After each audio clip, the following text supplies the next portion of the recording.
the message just repeats. Regret, regret, regret. Catchy. Any idea what it means? Dear humanity, we regret being alien bastards. We regret coming to Earth. And we most definitely regret the Corps just blew up our raggedy-ass fleet! Hoorah! Regret is a name, Sergeant.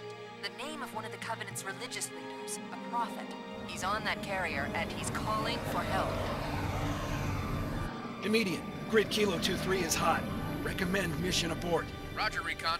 It's your call, Sarge. We're going in. Get tactical, Marines! Master Chief, get aboard that carrier. Secure the Prophet of Regret. This is the only place on Earth the Covenant decided to land. That Prophet is going to tell us why. 30 seconds out. Stand by to... Whoa.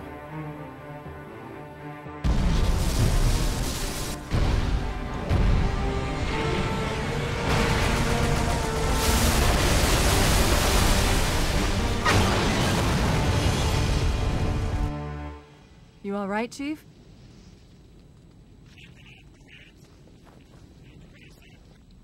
Talk to me.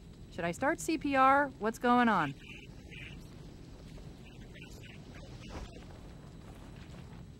Blink if you can hear me, Chief.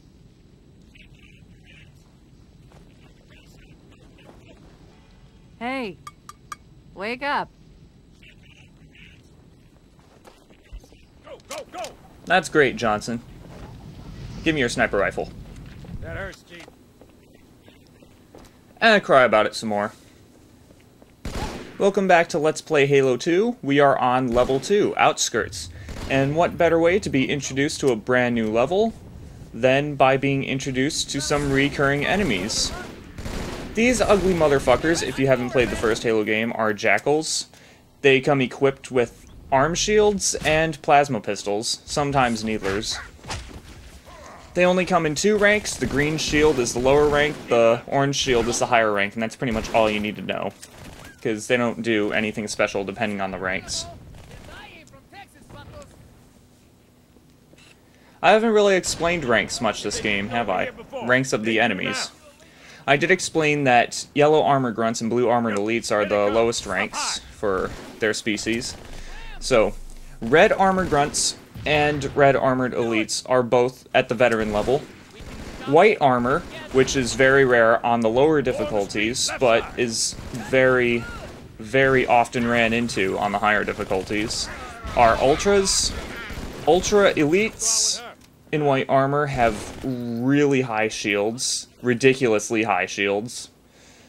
And the rank of a grunt doesn't necessarily matter, other than the higher rank, the more body shots it will take to kill it, but you shouldn't really use body shots in this game, now should you? Black armored grunts are special ops. They can activate active camouflage and make themselves invisible. Violet and brown armor elites can do the same thing. But these elites don't have as much shielding as a rookie elite. So as long as you find them, they really aren't much of a threat. I don't think drones necessarily come in a certain rank.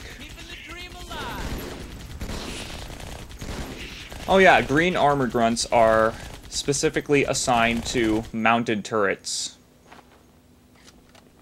Take your time, I ain't going anywhere. And the gold armored elite, which is very seldom ran into, even on the higher difficulties, is the general. Although he doesn't really have the tactics fitting a general because he pretty much just charges at you in a straight line with a sword.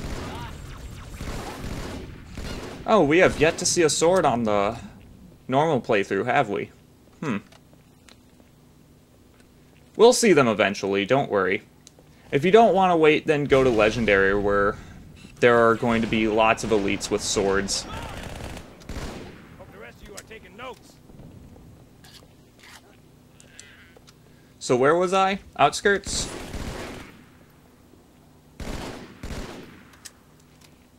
If you notice, I exploit a lot of glitches with the BR. I have been using the double shot a lot in this little playthrough here. Just to pretty much show off what the double shot does. I'm not necessarily as good with it as I was Back in my old constantly play online multiplayer days. But that's life, I guess.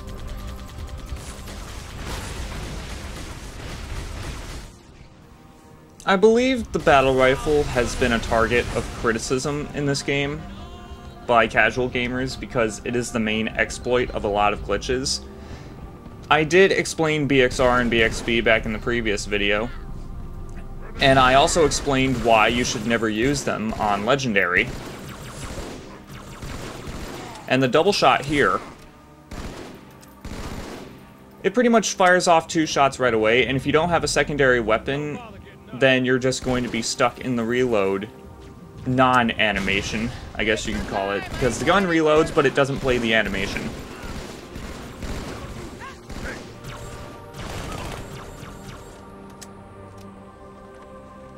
My girl's a little big for that courtyard, Sergeant. I see a good LZ on the other side of these buildings. Meet you there, over? Copy that. Someone get a satchel on the gate.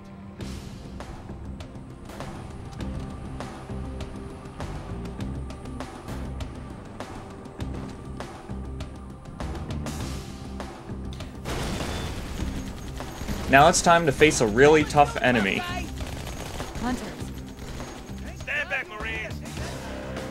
That sure was some work. Second squad, this is Cortana. What is your status? Over. We're operational, ma'am. Barely. Our pilots didn't make it. Find a hole, stay put. We'll come to you.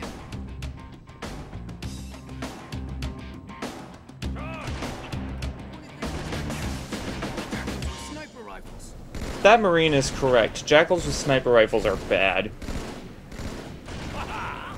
They're not really much of a threat on the lower difficulties, but on Legendary, they are pretty much the bane of your existence. Sergeant, I need you on that bird. Ma'am? My Pelicans are gonna start airlifting armor and reinforcements into the city. They'll need an escort that isn't afraid of a little hostile ground fire.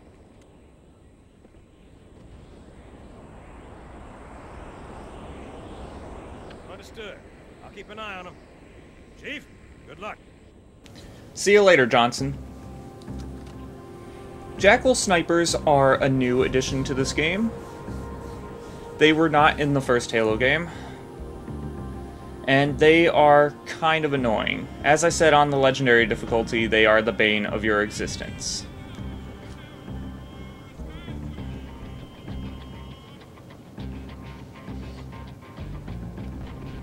Although we shouldn't have too much difficulty with them on this playthrough now, shall we? Now this also introduces a new weapon. The Covenant Particle Beam Rifle. Or an alien sniper rifle, if you will. Guys, listen. I'm so professional by missing the first shot with that right away. But as you can see, with the amount of snipers I just took out, this level can get really annoying, especially on Legendary.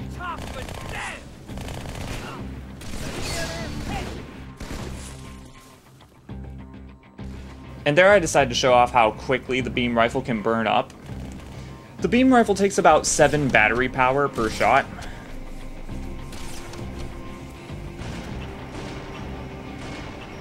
It's still a really awesome weapon, in my opinion. On Heroic and Legendary, there are some invisible elites with swords that come out from the left side. We won't be dealing with them this difficulty, though. If you want to see them, then you are free to check out the Legendary playthrough. This game also gives you a lot of sniper ammo.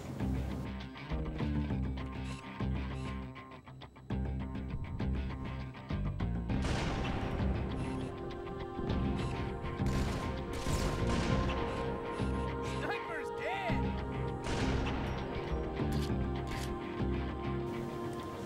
I personally like to stick with the sniper rifle because I don't have to replace it. If I run out of ammo. Well, I wish we all had sniper rifles. Yeah, you all wish you had sniper rifles, Mr. Marine.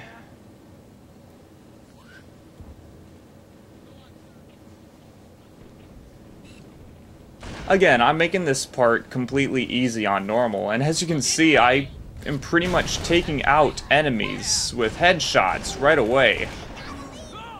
Especially the snipers. But I just can't pull it off on Legendary. I can pull it off here. If only I had that precision on the Legendary difficulty, it would be a lot easier to play through it then.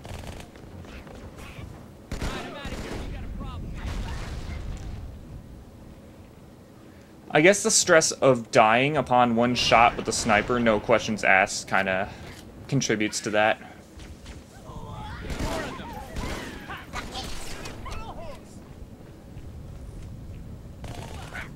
But yeah, I'm really making that part look really easy. It is absolute hell on Legendary.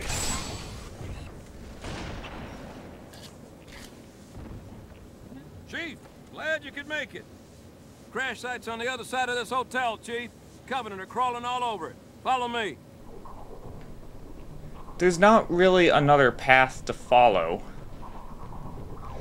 Anyway, this is where the game introduces you to the flashlight, which was also in the first game, except that it doesn't run on battery power. You can keep it lit for as long as you want, but it will only stay lit if you activate it in a dark area. Or at least what the game registers as a dark area, because there are some really dark areas in the game where you want to activate your flashlight there, and you have to keep constantly turning it back on again because the game doesn't think, oh, this area is not dark enough. Let's turn the flashlight off for them. Except that it totally is. Or maybe my brightness settings are just messed up.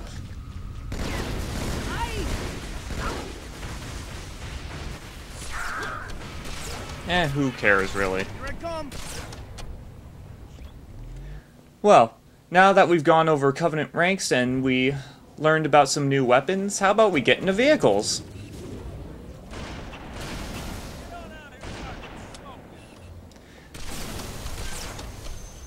There is a little metal circular piece on the left side of the ghost that if you shoot immediately, then the ghost will just blow up.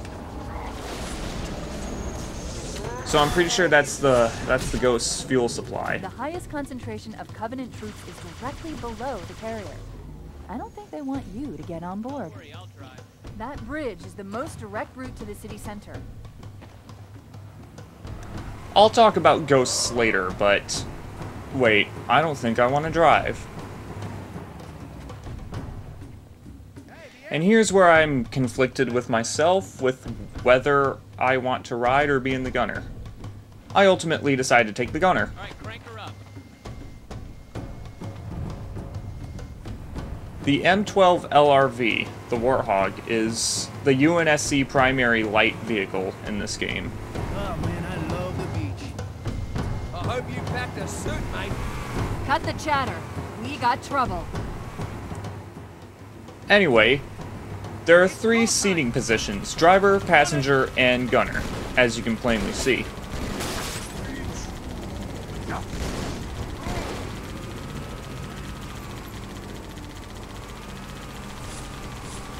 There's not really much else to say about it, other than the machine gun really tears through infantry.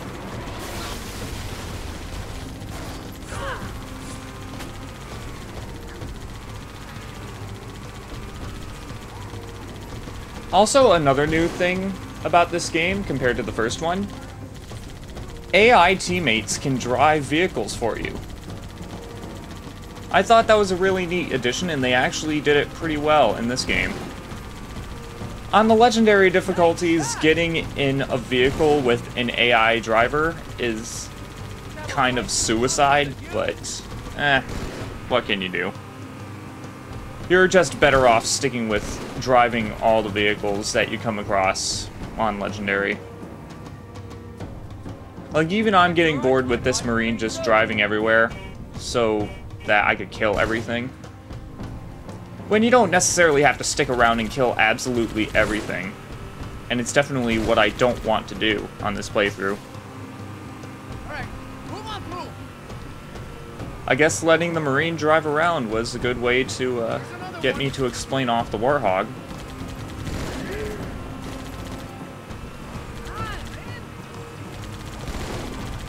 Why are you going back past me? These guys just don't learn. Ow. Come on. Oh well. Ghost is down. Chief, the carrier just launched a wave of pods. They're inbound on your position. Ah yes, pods. Oh, I hear you, mate. Pods drop off elites randomly. And the elites are completely invincible until they are completely out of the pod. But I see rocket ammo. So I think we are in for a very special weapon. The rocket launcher. It launches rockets. I bet that was hard to figure out, wasn't it? I didn't explain the Phantom the first time we came across one. Well, as you can see, they have 3 plasma mortar turrets, and they are pretty much the new Covenant dropship in this game.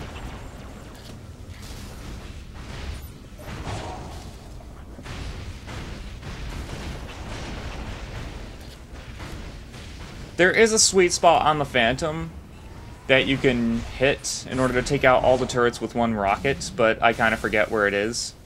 And plus, I wouldn't even be able to hit it from here.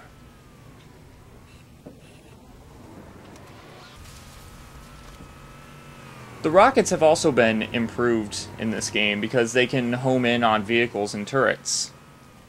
And I think this is probably the only ladder in the game, so I'm going to show that it works the same way as it did in the first game.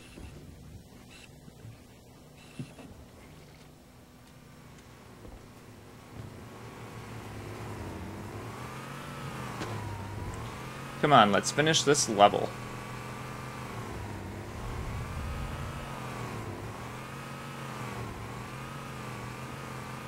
So the passenger seat, I really don't recommend getting in the passenger seat unless you have a rocket launcher, because if you try to aim with anything else, you will pretty much just waste ammo. Ah, this never gets old, mate.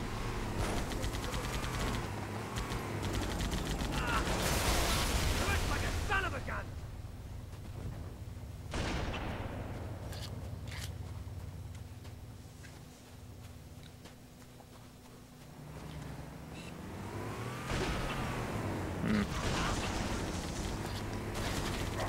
Hey, you fellas better keep up. Now it's time to go through the tunnel. This tunnel links up to the bridge. It's full of rats, if you know what I mean. But it beats swimming.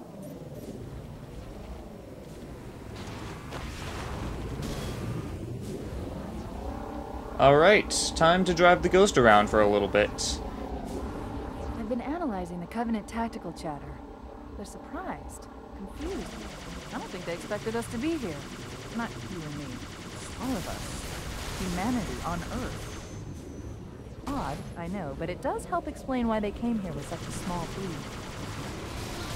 That is very interesting. Apparently the Covenant attacked Earth without knowing that it is the homeworld to the human race. Anyway, the Ghost is pretty much the same as it was in the first game. It is a hovering vehicle equipped with plasma cannons, and the added addition to this game is that you can boost its speed.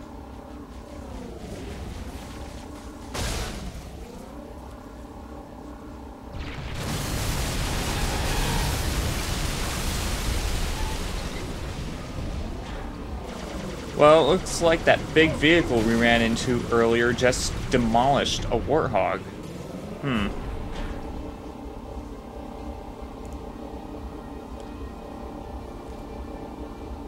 Anyway, Ghosts are pretty much the primary light vehicle of the Covenant. We will be getting into heavy vehicles in the next level, which isn't too far from now.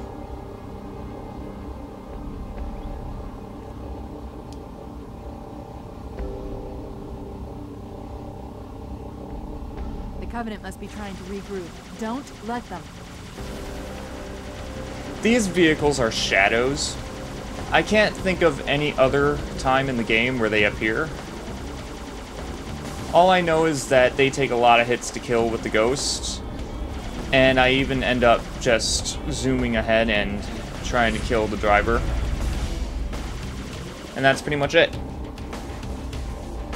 Cortana told us to kill these shadows so that the Covenant can't regroup, but let's forget that, shall we?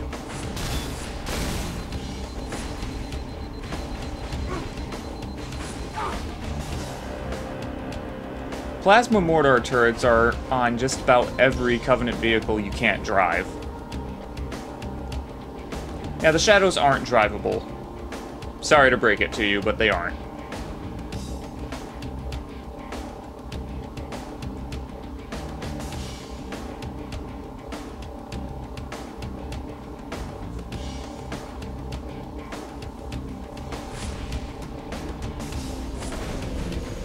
I'm really not good at flipping in this one. I guess I was just having an off day.